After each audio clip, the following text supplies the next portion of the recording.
नमस्कार विद्यार्थी मित्रांनो. तुमचा आता संयुक्त संस्कृतचा पेपर आताच झालेला आहे. आय होप पेपर इझी होता, तुम्हाला इझी वाटला असेल. तरी आज आपण पाहूया याची आन्सर की. डिस्क्रिप्टिव्ह क्वेश्चन्स तसे तुम्हाला कमी आहेत, पण जरी काही तुम्हाला अडचण असेल तर तुम्ही कमेंट सेक्शन मध्ये तसं कमेंट शेअर करा.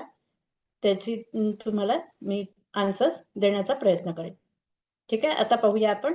आधी सर्वप्रथम माझा परिचय. मी सौ अपर्णा गद्रे, अमरावती येथे राहते. मी ऑनलाईन आणि ऑफलाईन क्लासेस घेते. आता पाहूया आपण आजचा पेपर. प्रथम विभाग 4 चित्रपट कोश. तुम्हाला माहिती असल्याप्रमाणे चित्रपट कोश आलेला आहे. शाटिका पहिलं चित्र आहे. नंतर भागाकार आहे म्हणजेच डिव्हिजन, त्याला म्हणतात भाजयती. नंतर सेलचं चित्र आहे विद्युत कोश. आणि तिथे मरीचिका असं लिहिलेलं आहे, म्हणजेच त्याची चव सांगायची आहे. त्याची ती चव असते कटुहू. टेस्ट, मिरचीची टेस्ट कटुहू. सेकंड क्वेश्चन आहे, संख्या अक्षरैः अंकैः लिखत. संख्या अक्षरात किंवा अंकात लिहायच्या. 8, अष्ट, द्वात्रिंशत, 32, 32, 99 दिलेला आहे, 99, नवनवतिः. नंतर तिसरा प्रश्न आहे, समय स्तंभ मेलनम कुरुत. 12 वादनम म्हणजे 12 वाजले. पादोन त्रिवादनम म्हणजे 3 वाजायला 15 मिनिटं कमी आहेत. हा झाला पहिला विभाग. दुसरा विभाग गद्याचा आहे. हा भूपालः पृथुवैन्यः म्हणजे पहिल्या लेसन मधला हा पॅसेज आहे. अवबोधनम उचितम कारणम चित्वा वाक्यम पुनर्लिखत. वाक्य पुन्हा लिहिलेलं असेल तरच पूर्ण मार्क याचे मिळतील, अन्यथा तुम्ही फक्त कारण लिहिलं असेल तर मार्क मिळणार नाही. त्याचं योग्य कारण आहे, तस्य प्रजाजनाः पशुवत जीवन्ति.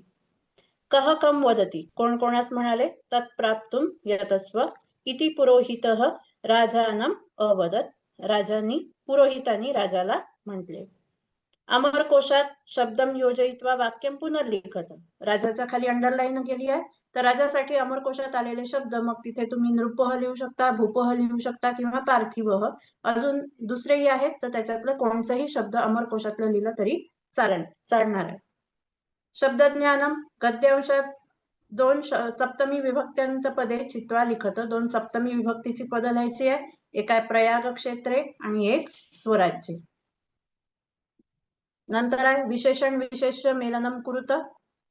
कृशाः प्रजाः प्रसन्नाः स्तुती गायकाः. संधी विग्रहचा पुढचा प्रश्न आहे, अशक्ताश्च अशक्ताः अधिक च. ईश्वरस्यैव ईश्वरस्य अधिक एव. गद्यांशम पठित्वा दुसरा पॅसेज आहे आपला, तो आहे स एव परमाणु. याच्यातला इथे पहिला उचितम पर्यायम चित्वा वाक्यम पुनर्लिखित. रजसः षष्ठतमः भागः परमाणुः. परमाणुः द्रव्यस्य मूलकारणम्. पूर्णवाक्येन उत्तरं लिखत. परमाणु सिद्धान्तः कणाद महर्षिणा कथितः. एषः गद्यांशः कस्मात् पाठात् उद्धृतः. तस एव परमाणुः इति पाठात उद्धृतः. जालरेखाचित्र पूर्ण करायचं आहे परमाणुविषयी. परमाणुचे कॅरेक्टरिस्टिक लिहायचं आहे. काय आहे, स्वयं व्यावर्तकः, अतींद्रियः, निरवयवः, नित्यः आणि सूक्ष्मः.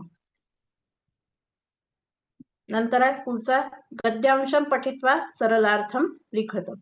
सरलार्थ लिहायचा आहे. हा आहे नदी सुक्तम मधला पहिला पॅसेज आणि दुसरा आहे संस्कृत नाट्य स्तबकः. तर याच्यातला कोणताही एक तुम्हाला करायचा होता. आय होप तुम्ही लिहिला असेल योग्य. माध्यम भाषया उत्तरम लिखत. माध्यम भाषेत 2 प्रश्न दिलेले आहेत, त्यांच्यातल्या एकाचं उत्तर तुम्हाला लिहायचं आहे. नंतर पुढचा आहे तृतीय विभाग पद्यम. 3 श्लोक दिलेले आहेत, तिघांवर प्रश्न दिलेले आहेत. कृष्णः कम संजघान. विशेषण विशेष्य मेलनम कुरुत. सर्वे धर्माः सकलाः नद्याः. जालरेखाचित्रं पूरयत. कालक्षेपस्य कारणानि. कालक्षेपस्य कारणानि लिहायची आहे. अपभाषणम 2 दिलेल्याच आहे. 2 कारण तुम्हाला लिहायचं आहे. एक आहे कुक्रीडा आणि दुसरा परपीडा. पद्यांशात 2 द्वितीय विभक्ती पद लिहायची आहे. 2 द्वितीय विभक्तीची पदं लिहायची आहेत, ती तुम्ही लिहिली असतील. मौनम एक आहे, मौनम. नंतर महोदधिम हे शीतम हे दुसरं आहे. पूर्वपदम उत्तरपदम लिखत आत्मनो मुखदोषेण आत्मनः अधिक मुखदोषेण यथैव यथा अधिक एव. नंतर पद्ये शुद्धे पूर्णच लिखत 3 श्लोक दिलेले, त्याच्यापैकी दोघांना पूर्ण करायचं होतं. 3 श्लोक सोपे होते श्लोक, ते पूर्ण केलेच असतील तुम्ही. माध्यम भाषया सरलार्थम लिखत 2 श्लोक दिलेले आहे आणि त्यांचं मराठीत भाषांतर, तुमच्या माध्यम भाषेत त्याचं भाषांतर लिहायचं आहे. पुढे चतुर्थ विभाग भाषाभ्यास आहे. पृथक्करणम मंजुषा दिलेली आहे आणि त्याला नाम किंवा सर्वनाम हे योग्य कॉलम मध्ये तुम्हाला लिहायचं आहे.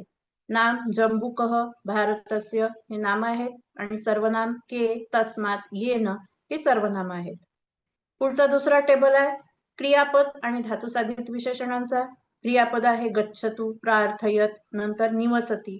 धातुसाधित विशेषण आहे भेतव्यम, मुक्तः ही धातुसाधित विशेषण आहे. पुढचा प्रश्न आहे निर्दिष्टाः कृतीः कुरुत.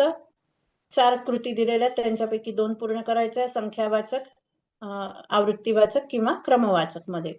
भगवता व्यासेन 18 पुराणानि रचितानि. आर्यभट्टः इति भारतवर्षेण प्रेषितः प्रथमः उपग्रह. दिनस्य 9 वारं लोकयानम् आगच्छति. पुढचा प्रश्न आहे समास विग्रहाचा. न परिचितः न आल्यामुळे हा झाला नय तत्पुरुष समास. विद्यया विहीनः ही तृतीया तत्पुरुष, विद्यया तृतीया विभक्ती आहे, तृतीया तत्पुरुष समास. रामस्य अभिषेकः राम, रामस्य ही षष्ठी विभक्ती म्हणून हा षष्ठी तत्पुरुष समास.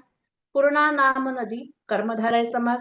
अल्पाधीः यस्य सह हा आहे बहुव्रीही समास आणि शुकाः च सारिकाः च हा इतरेतर द्वंद्व समास.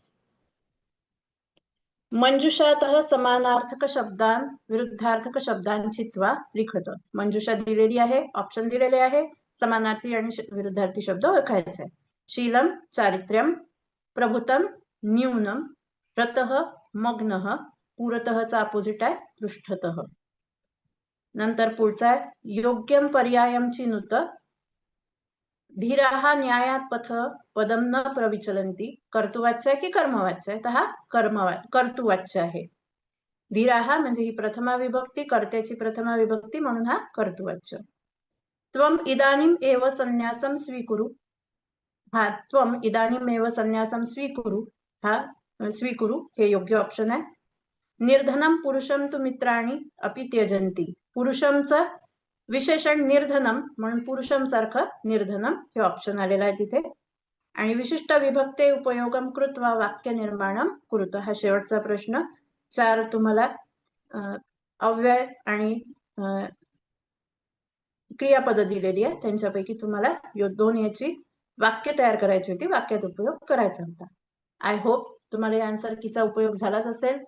तुम्हाला हा जर व्हिडिओ आवडला असेल तर प्लीज लाईक करा आणि आमच्या चॅनलला सबस्क्राईब करा. धन्यवाद.